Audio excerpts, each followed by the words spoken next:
오늘의 말씀은 갈라디아서 1장 1절에서 5절의 말씀입니다. 사람들에게서 난 것도 아니요 사람으로 말미암은 것도 아니요 오직 예수 그리스도와 그를 죽은 자 가운데서 살리신 하나님 아버지로 말미암아 사도된 바울은 함께 있는 모든 형제와 더불어 갈라디아 여러 교회들에게 우리 하나님 아버지와 주 예수 그리스도로부터 은혜와 평강이 있기를 원하노라. 그리스도께서 하나님 곧 우리 아버지의 뜻을 따라 이 악한 세대에서 우리를 건지시려고 우리 죄를 대속하기 위하여 자기 몸을 주셨으니 영광이 그에게 세세토록 있을지어다. 아멘. 오늘부터 갈라디아서 말씀을 봅니다. 갈라디아서는 바울이 갈라디아 지역에 있는 여러 교회들에게 보낸 편지입니다. 바울은 갈라디아 지역 교회들에게 복음을 전했습니다. 그리고 그 지역에 교회를 세웠습니다. 참 좋은 일이었죠. 그런데 바울이 교회를 세우고 돌아온 뒤에 그에게 어떤 소문이 들립니다. 그 소문은 갈라디아 교회가 바울이 전한 그리스도의 복음 외에 다른 가르침을 마치 복음인 양 받아들이고 있다는 것입니다. 믿음으로 말미암는 구원이 아닌 율법을 지키는 행위로 말미암는 구원이 진리인 양 그들 사이에 떠돌고 있는 것입니다. 이 바울은 이러한 사실에 심히 분노하며 이 서신서를 쓰고 있습니다.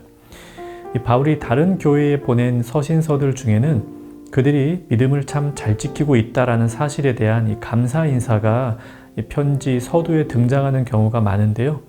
갈라디아서 같은 경우에 그게 없습니다.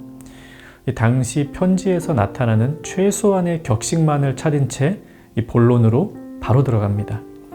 오늘 읽은 1장 1절부터 5절은 어쩌면 그 격식 부분에 해당합니다.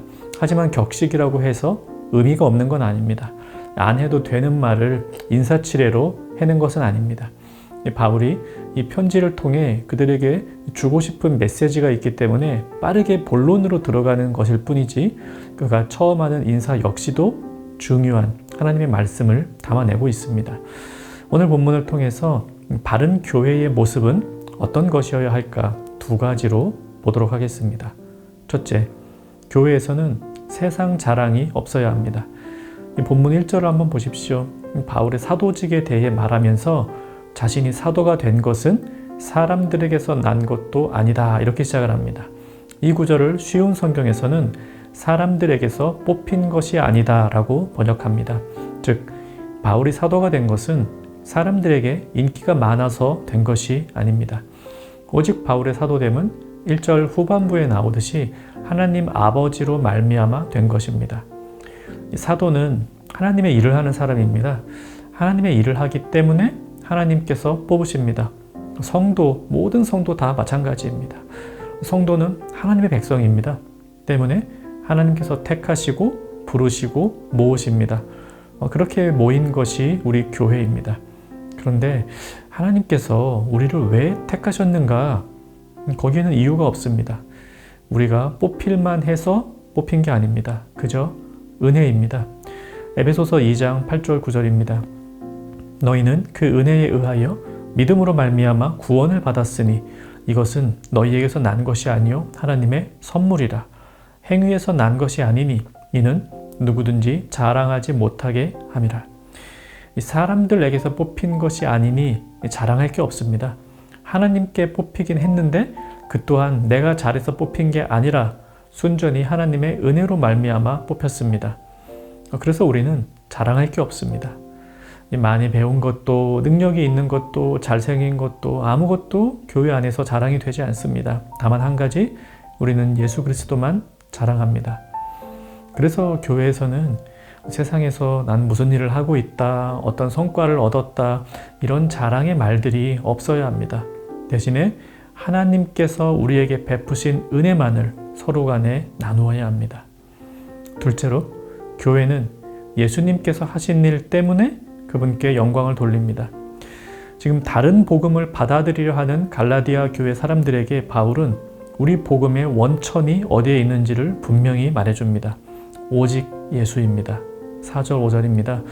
그리스도께서 하나님 곧 우리 아버지의 뜻을 따라 이 악한 세대에서 우리를 건지시려고 우리 죄를 대속하기 위하여 자기 몸을 주셨으니 그에게 영광이 세세토록 있을지어다. 아멘. 우리는 다 하나님께 영광 돌리며 살고 싶어 하죠. 어떻게 하나님께 영광 돌릴 수 있을까요? 바울은 분명히 말합니다. 그리스도께서 우리를 위하여 자신의 몸을 주셨으니, 즉 우리를 구원해 주셨으니 우리는 그분께 영광을 돌린다고요. 하나님께 영광을 돌린다는 말은 그리스도께서 우리의 구원자 되심을 인정한다는 의미입니다. 그리스도를 인정하고 그분을 구주로 영접하는 것이 곧 하나님 아버지께 영광을 돌리는 길입니다. 그런데 많은 경우 우리는 그렇지 않고 내가 무엇을 해서 하나님께 영광을 돌리려 할 때가 있습니다. 아닙니다. 내가 공부를 아무리 잘해도, 내가 아무리 많은 돈을 헌금해도, 내가 아무리 높은 자리에 올라가도 그것 때문에 하나님께서 영광을 받으시는 게 아닙니다. 오직 예수 그리스도가 자신의 몸을 주셔서 우리를 구원하셨다는 사실이 하나님께 영광입니다. 우리는 내가 한 일이 아니라 그리스도께서 하신 일 때문에 하나님께 영광을 돌리며 살아갑니다. 두 가지로 말씀을 보았습니다. 세상 자랑을 하지 않고 하나님의 부르심에 따라 하나님을 나누며 살아갑니다. 내가 한 일이 아니라 예수 그리스도께서 하신 일로 인하여 하나님께 영광을 돌립니다. 같이 말씀 생각하며 기도합시다. 세상 자랑을 말하지 않고 하나님의 은혜를 서로 말하는 교회가 되게 하여 주옵소서. 내가 한 일이 아니라 예수님이 하신 일을 통하여 하나님께 영광 돌리는 성도 되게 하옵소서. 오늘 하루도 바른 교회로 살아가는 청년가족 되기를 바랍니다.